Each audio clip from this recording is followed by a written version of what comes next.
Hey, we're down here at the New Horizon factory in Junction City, Kansas. Beautiful, breezy Junction City, Kansas. And we just picked up our second New Horizon fifth wheel, and we talked to one of the owners here, the owner's son, Cole, and he offered to give us a tour through the plant after hours. So come along, let's have a look. Hey, be sure to stick around to the end of this video. We're going to talk about what you can expect during the ordering process of a New Horizons. All right, hey, a while back I mentioned we were going to get a tour here at New Horizons, and Cole has volunteered his time this evening to do that. So let's tag along, have fun. Like Dave said, my name's Cole with New Horizons RV, one of the product specialists, aka salesman, here with New Horizons. And today I want to give you an overview of what we do at our company. As you can see right now, we're standing next to a chassis. We're one of the few companies left to actually build a chassis in-house. You know, we don't buy from another vendor and then put a floor plan on it. We design the chassis around your specific floor plan. So whether it's a toy hauler, a rear kitchen, front living room, whatever it happens to be, you know, the slide mechanisms, the outriggers, the axle placement, everything will be designed specific to your floor plan. Speaking of floor plans, we do offer custom floor plans from 32 feet all the way up to 48. 0 slides up to 6, depending on what you guys need. And that's in our Majestic line. We also build a unit we call the Summit that is basically a pre-engineered, it's definitely not cookie cutter, but the floor plans are set and then you can choose your options, your colors, and we can do cabinetry customizations within that footprint. And that chassis is still built in-house just like a Majestic. So what we're looking at right now is a 42-foot Majestic. This unit will be a rear kitchen, which is very popular with us right now. Through here we can see some exposed running gear. This is the MORryde IS suspension system. At this length, we'll have 3 8,000-pound MORryde IS axles as standard equipment. We use Kodiak automotive disc brakes, and then also a traditional 2-piece split bearing. You know, one you gotta lube up every X amount of miles, or I need to look that up, how often you're supposed to do that. You also notice here with this chassis, we've got a combination of I-beam, which is actually a wide flange beam in the actual steel industry, but this is a 12-inch I-beam stacked on a 4 and a 3-inch box tube. The reason we use this double stack here is to elevate the coach a little to get a level ride height with today's trucks. The truck beds keep getting taller and taller, and to get you to ride level, we had to raise the body of the coach a little bit. Because of that, our overall height right now is right at about 13.6. So you do have to start kind of watching the overpasses if you get off the main track. Mm-hmm. But with triple axle, you get phenomenal ride tracking. You get extra braking versus a 2-axle trailer, and you know, in the event of, you know, a blowout or something like that that can happen when you travel. And I've experienced the bearing issue in the past. I was actually able to limp the coach back to a service facility just on 2 axles on one side, or 2 tires, and 3 on the other. And of course, I didn't get it over 50 miles per hour. But if you had a 2-axle trailer on a length or weight this big, you'd be really up a creek if you had an issue when you're sitting on 2. So, last thing in the chassis area I want to show you, and I'll take you through the rest of the shop. Leveling systems. We use the Bigfoot leveling system standard on our Majestic. This is early in the process. None of the hoses or anything are hooked up. But much like a motorhome, this allows you to level the coach on 4 points. Front to back, side to side. You can go into manual mode, lift the coach up off the ground to change the tires if you need to. Just a lot of neat, versatile things you can do with this Bigfoot system. Each leg has a lift capacity of 17,000 pounds. So, you know, when the rig ends up weighing 20 to 25, obviously we have a very beefy system to take care of those leveling needs. So. Yeah, we actually had a valve stem go bad at a campground one time, and we used the jacks to jack up the whole RV just to change that tire. That was a treat to know that we could do that. Yeah. For sure, for sure. Well, follow me through here, and we'll show you some more of the process. So in this area, we are building our aluminum wall structure, and we actually weld our walls together and use a pretty good gauge of aluminum here that allows us to weld it. If you get that sidewall too thin, you can burn through it really easy, and then it gets brittle, falls apart. Not a good thing. Dave, behind you, I want you to turn around here. This is the very beginning of our roof structure. So this is also framed out in aluminum. We're going to inset our high density styrofoam insulation. We have a 2-inch layer, and then 1.5 inches on top of that. So where the ducting goes on a traditional air conditioner set, there is insulation above that. So it creates a very well insulated roof. It's solid. There's not a hollow core to it. The top part has a 1/4 inch plywood, and then our new PVC roofing membrane that we've been using for a couple years now goes over that. Fully walkable. I've been up there many times, and my 230 doesn't feel like I'm going to break in through the roof like on a lot of campers do. All right, in this early stage, we call it PC&E, plumbing, cabinetry, electrical. A lot of the flooring, all the wiring that you can start seeing coming together, all this takes place at a very early stage. Right here we have two 37-foot summits sitting next to each other. So very similar floor plans, identical in fact, so it'd be kind of fun to see them come together at a fairly quick pace when you're able to recreate things. In this area we've got our hydraulics for the slide rooms. On the Summit series we use the LCI leveling system, so the legs for the leveling on this are also integrated into that system. And then we have space for 4 deep cycle batteries. Those can be upgraded to AGMs. We also do offer lithium batteries. Our standard is 2 12-volt deep cycle batteries. Also in this area will be our actuator for the disc brakes. So if that was ever an issue that popped up where you have a hydraulic leak or anything, it's not going to be inside your basement storage making a mess of things. It'll be in this area. So our basements are fully insulated. We've got a 3/4 inch high density foam insulation built into the flooring. We also heat them, so they're temperature controlled. And then our underbelly, unfortunately this one's already covered up, but our underbelly is fully enclosed and heated and insulated with open face insulation. And also we use what's called astrofoil up against the chassis, so it's a heat reflector. So that gives us a -10-degree guarantee against freeze-ups, and that's within all your internal plumbing. Obviously when you get that cold you need to probably disconnect from your hose on the outside and just run off your fresh tank. Yeah, we've had some customers in pretty cold weather in the past and pretty warm weather. Yep. We see it all in Kansas. And Dave, you've been stuck in some of it in Kansas. We've been in some snowy areas, and as far as the basement area, I will insert a picture about right now to give you a really good idea of how big the cargo areas are in these units. Yeah, and what we're looking at right now is a Summit. If you follow me over here, you can see, so if you want to duck with me here, our heads aren't very well protected, so no hair up there. Yeah, no. But yeah, this is a majestic basement, and it's even bigger than the Summit. The Summit's big, the Majestic's even larger. So It's a small bedroom.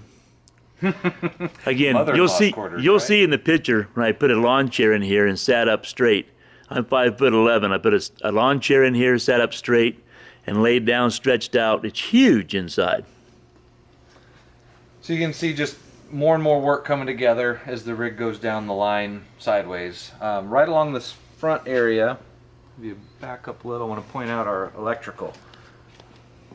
Let's see if I can get some lights on. So this is an inverter for the whole coach. We use the Magnum Energy inverter disconnect, whole coach 12-volt disconnect, and then you can see we've got separate breakers for different areas. We do a crimp and shrink wrap on all these lines, and then off of these basically everywhere you see anything exposed, we do wrap up with loom to keep it protected. Definitely takes longer to do, but it gives us I think, a much neater presentation. And then behind all this loom, our 12-volt wiring is all color coded and labeled. So if there is an issue in the future, you can look at one end and find out what it is. We actually now have a part number that, let's say it's, well, wire number XYZ123. We can look in our system and basically tell how long that wire needs to be if it were to need to be replaced or anything. Yeah. So we've made some really nice improvements in the what I call the bill of materials area. Yeah. So Well, I can tell you, we have toured a number of different other brands, and we've owned a couple other brands ourselves. And the electrical, along with many other things, are a huge part of why we chose New Horizons.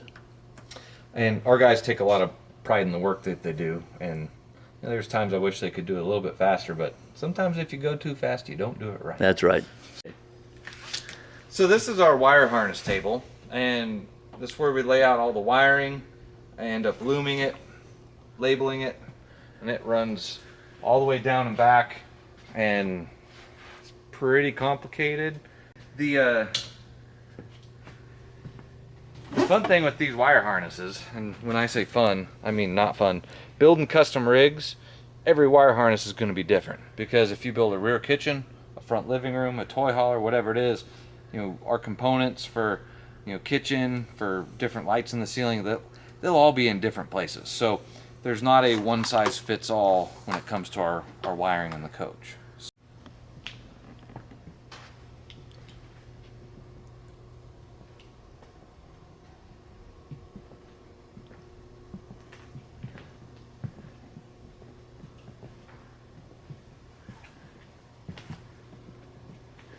This is where the roof goes on.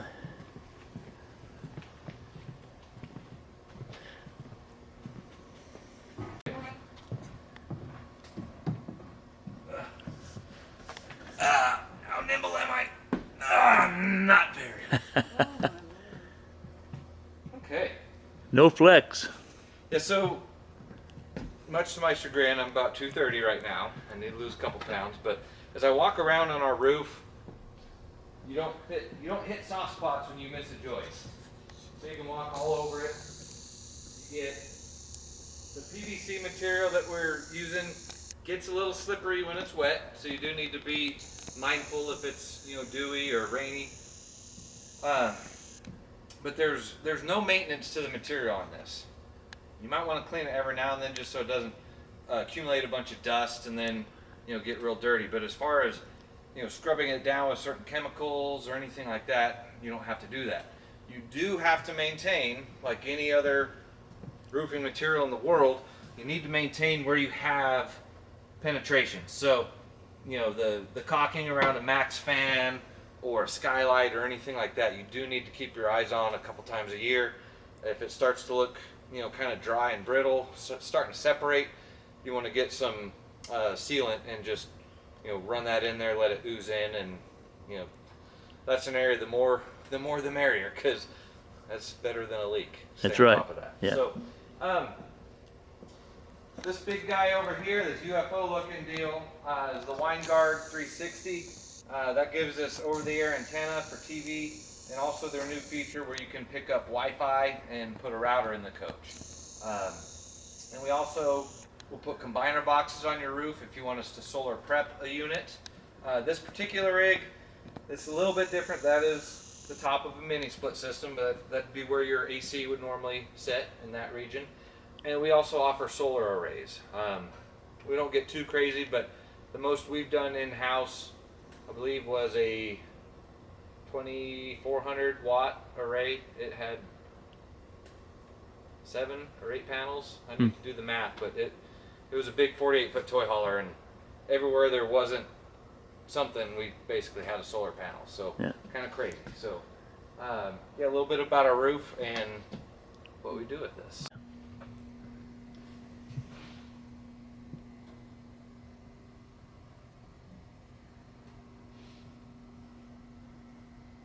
Which rig is Jack's? Oh, it is that one.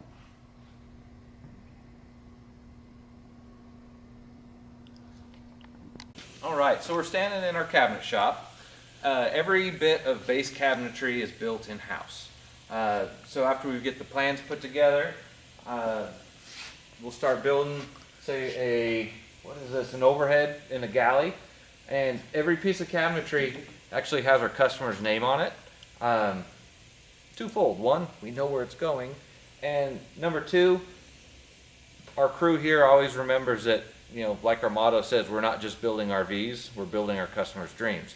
I think it gives it a touch of remembering that for the most part, we're building people's homes, which is really special in my opinion. So you can see this is the Jernigans. I don't know if he's a YouTuber, but we'll probably meet him at some point, you guys. It's hard to see from this angle, so I might have you follow me around the back here, Dave.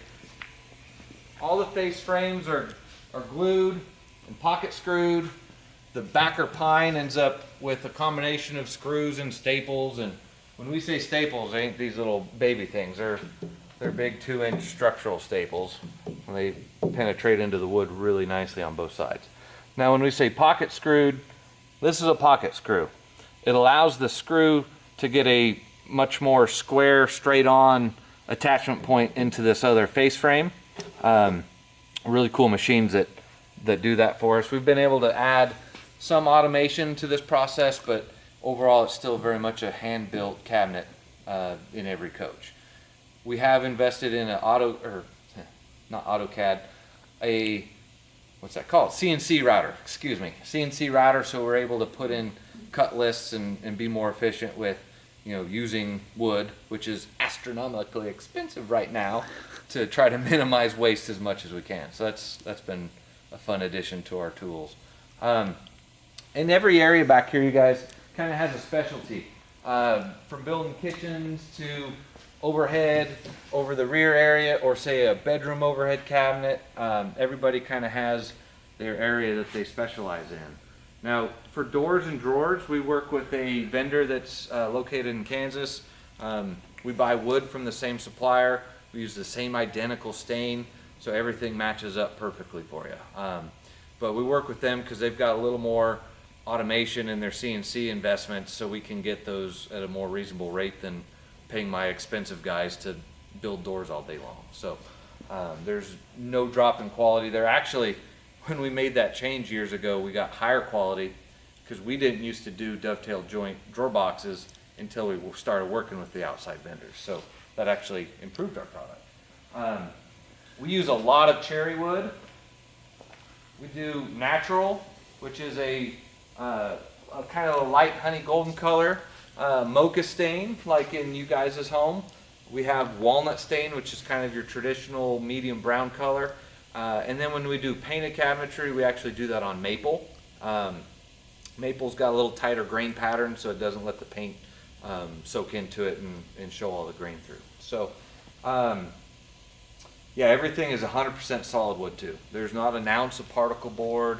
There's no, cheap wood with a vinyl wrap. It is all cherry wood. Even when we start doing these, oh, that's heavy.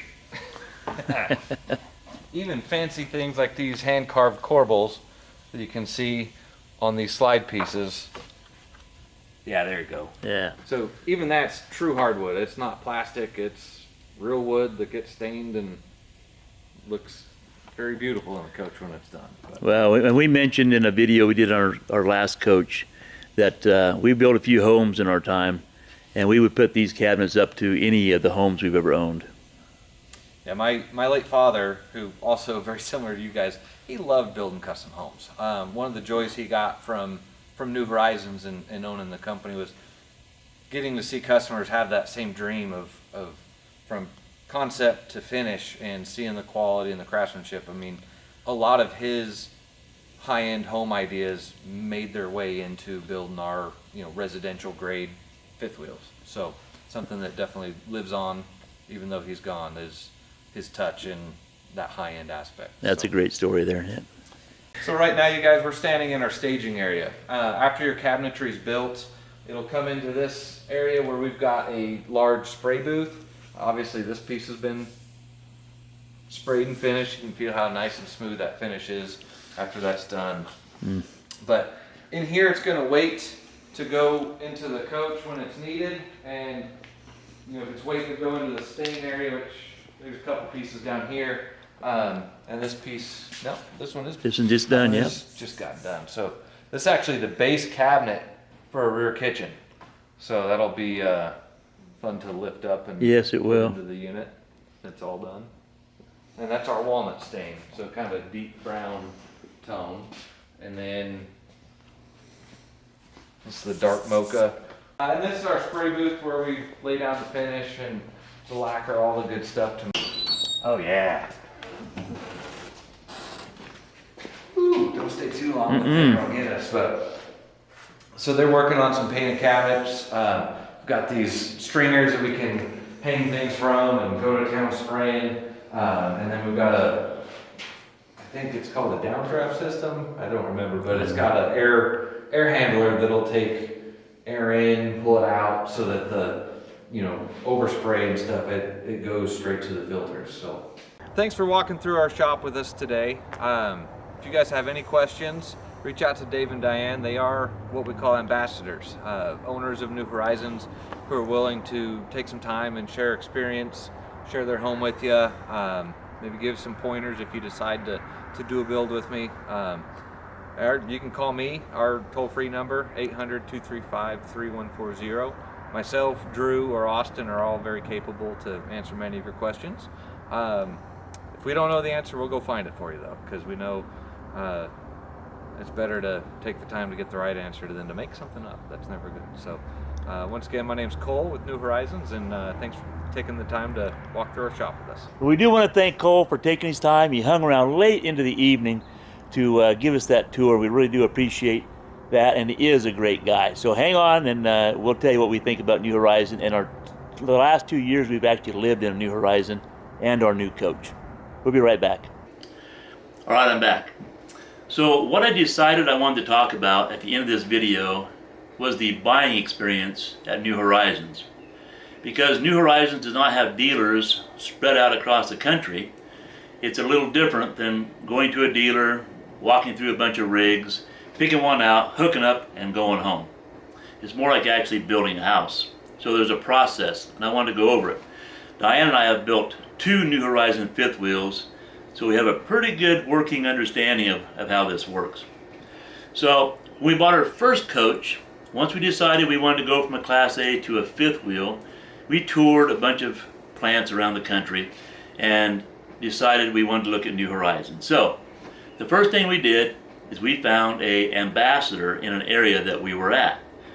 We got together with the ambassador, they showed us their coach, they gave us a bunch of information about things they did, what they might do different, all that kind of thing. That was very helpful with us. So, and by the way, Diane and I are ambassadors, so we're open to communication to anybody that has questions about New Horizons. Just reach out to us either through this video or contact New Horizons. They can tell you where we are, or they can put you in contact with us, and we'd be happy to chat. So once we met with the ambassadors and still had interest in New Horizons, we reached out to New Horizons, and we made an appointment, and we drove to Kansas, and we did a tour of the plant. Very informational. So after the tour, we sat down to feel things out, and our salesman Cole and us, we sat down and talked about our wants, our wishes, our expectations, and came up with a floor plan. And then we chatted throughout that day, and then we left. The rest of everything else happened over phone and the internet. We never went back to New Horizons again until we picked up our new coach, but that's just us. So anyway, we left New Horizons with a rough idea of a floor plan and a price sheet. They give you a retail price sheet of about all of their options. Now these are their standard options. You can customize it the way you want, but these are their standard options. Everything from axles to cabinets to flooring, appliances, TV, paint schemes, all that kind of thing, right? So then we started communicating with Cole over the phone and via emails, and we come up with a rough floor plan. Then you start getting floor plans like this. Now these show you dimensions of slides, dimensions of rooms, doorways, window sizes, and they'll give you some things like this, so you can get a perspective of what a wall would look like with those cabinets. And they'll send you pictures of all the walls. And during this time, you start making notes. Maybe you see something in a cabinet design you don't care for, so you start making notes on that. You communicate that to your salesman, and you start working through that. And for us, now I recommend this, we started making notes. So every time I'd see something that we wanted to change or had a question about, I made a note. I have 4 pages of notes that we kept. And then when those things were answered or changed on the floor plan, I would put a check on it. Actually, I'd put a check on it when I asked a question or asked to have it changed, and I'd put another check on it once it was on the floor plan. But still hang on to this because it becomes useful farther down the process. So once you get all the basic stuff down on cabinets and dimensions or where you want cabinets, then things get more detailed. Then you start getting floor plans like this. And this gets into more things about where your AC units are going to be placed, where your receptacles are going to be placed. You can start talking about things like, I want the receptacle so far from the floor, I want it so far from the countertop. Maybe you don't want to have receptacles under the cabinets, you want to have a pop-up receptacle on your countertops. All kinds of things. That's when you start talking about that, you start getting down into the nitty-gritty. Even right down to this. Here's something we did. We had a linen closet in our bathroom that we wanted designed a certain way. We wanted to make sure we had room for our Dyson, our broom, and our mop, and still have some adjustable shelves and room above for things like towels and washcloths and what have you. So we specified how we wanted that, and you communicate all that at the same time. Well, this can take as long as you want. This could take you 2 weeks. It took us a couple, 3 months. I think we got back, I don't know, roughly 7 or 8 different floor plans that we had changed as we went through this process. Once you finally get to a point you feel pretty confident in what you've put together, then they're going to send you out a order form. And that's when you can sit down and check this order form with everything you had down on your lists and make sure they're still on this order form. Now, if you had anything specified, for example, we want our hanging rod in our front closet 4 inches from the back wall, you make sure that that is listed on this order form, because if it's not on this order form, you can be guaranteed when it goes to the plant and they start building it, they don't see it, it's not going to happen. If you want a receptacle to be 4 inches above your countertop on your kitchen table island there, it better be on here or it's not going to happen. They're going to put it where they typically put it. So you're going to go through this 100%. And you may have this gone through a couple times before you get it right. And that's okay. Don't rush through it. You can see the check marks on this one. As I went through, you see the check marks.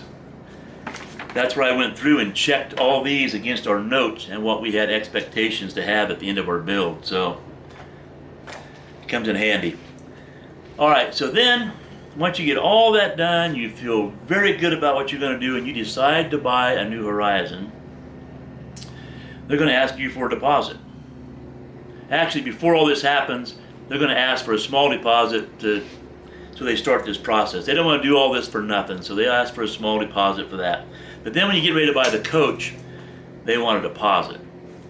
You're going to dig a little deeper for that one. They have a payment program that I won't go into. They can explain that to you. But it's it's a deposit, and then there's stages of the build, that they ask for more money. And I'll tell you right now, they're not shy. They're going to have most of that coach paid for before you ever go there to pick that thing up. And for us, we never even saw the coach. Once we went and talked to Cole, we started this process over the phone, over email. We never saw our coach until we picked it up. So it's hard to write those checks and not see the coach. But a new program they do have in place is every Friday, almost every Friday, you will get pictures showing your progression.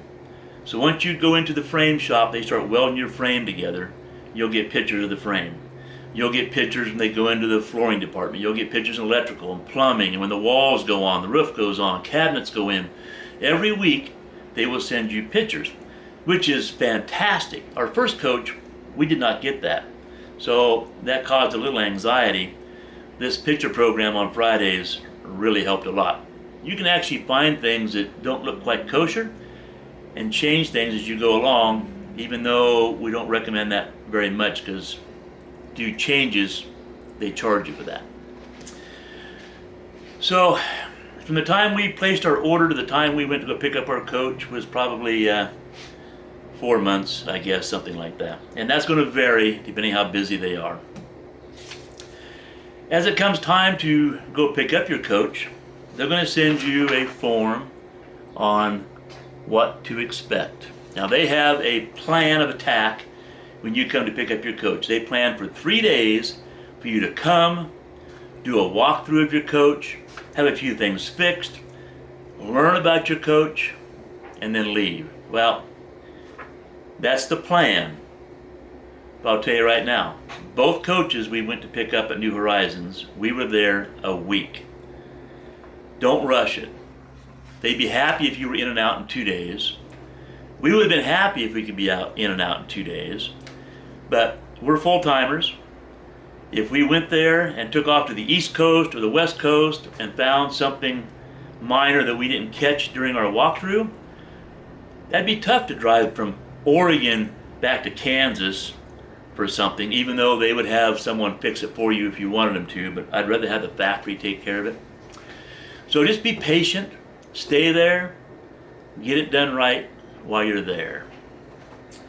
So then you're going to start walking with Harold. And Harold has a pretty good, extensive checklist. This is numerous pages of checklist, and this is everything inside and outside the coach.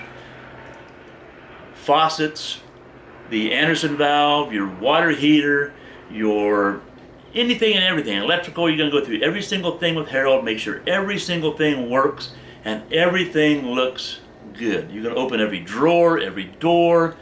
You're going to look for scratches. You're going to run water. You're going to run your dishwasher, washer and dryer. Do it all. And as you go through this, you're going to check off that you're satisfied with the performance and the look of every single component in the coach. And once you sign off on it, that means you've accepted it, right? So go through it thoroughly. Now, I'll tell you what, even though New Horizon, we feel, builds the best coach in the country, they're still man-made. And there's still going to be things. I don't care if it's a scratch or maybe a drawer doesn't shut 100% correctly. Whatever it is, you're going to start making notes on your walkthrough. And the next morning after you do your walkthrough, you're going to hand that to Harold. And he's going to give that to Chris, who's the the plant foreman. And he's going to get the appropriate people out to your coach, and they're going to fix those things. And they do a good job of that. So Harold, Chris, all the people we worked with there are fantastic. They're second to no one. So anyway, but don't be shy. Whatever you see, if it's a scratch, tell them. If a door's a little crooked, you think, tell them. Run your slides in and out. If you think there's a noise you hear that shouldn't be quite right, tell them. They'll come out and they'll make sure it's right, and if it's not, they'll fix it. But take your time and go through these steps. And then once you're satisfied, they're going to ask for their final payment, and you're free to go on your way. So It really is a process. You know, we've built a few houses in our time. I love the process of building things. If building things and going through this bothers you, you may be a little stressed about it all, but I love it. Diane's used to me loving it, and it was a very pleasant experience for us. I'm not going to lie to you. There's going to be something you're going to find that's going to frustrate you. It's just going to happen. Rest assured that whatever you find, New Horizons will fix and make it the way you want it. So just keep that in mind. All right, I tried to keep this as short as I could. I apologize that it went longer, but there was many more things in the plant tour I'd love to have dove into deeper in the electrical and plumbing and showed you more and more stuff, but it just drug on way too far.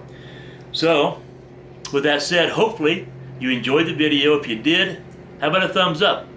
How about subscribing to the channel? We have a lot more videos coming up, some about RVs, some about hikes and whatever else, but hit that subscribe button, give us a thumbs up, feel free to leave us a comment, and again, keep in mind we are ambassadors.